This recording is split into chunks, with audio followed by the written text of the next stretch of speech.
Good evening. Our top story: Kobe Bryant, LA Lakers basketball player who won 5 NBA championships, and his 13-year-old daughter, Gianna, died in a plane crash in Calabasas. They were 2 of 9 in the helicopter who were reported to be deceased by the LATimes. I will now give a moment of silence for the victims of the crash and for the victims' families.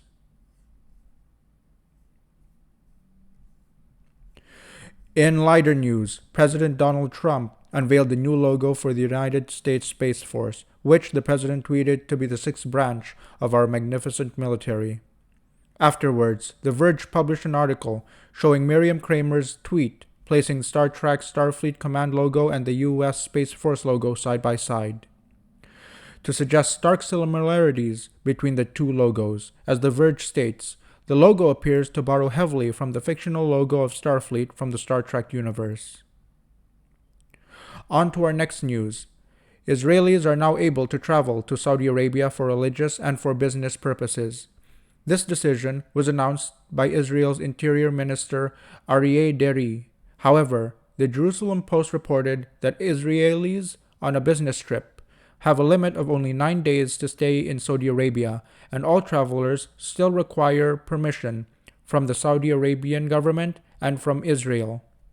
Still focusing on the region, 3 rockets struck Baghdad's U.S. embassy. In a CNN article, a State Department spokesperson said, We call on the government of Iraq to fulfill its obligation to protect our diplomatic facilities." In the same article, Iraq's Prime Minister Adil Abdul Mahdi was quoted on his country's government being committed to protecting all diplomatic missions and taking all necessary measures to achieve this.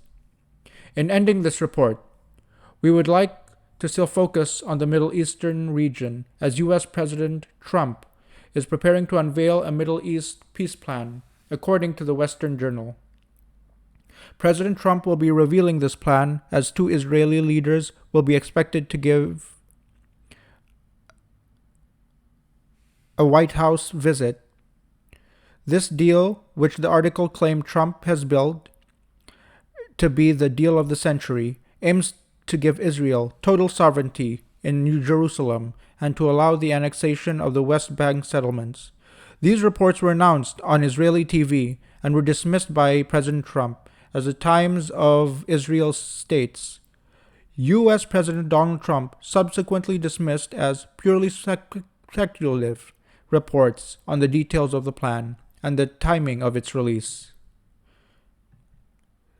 The transcript and the sources for this report are given in the description below.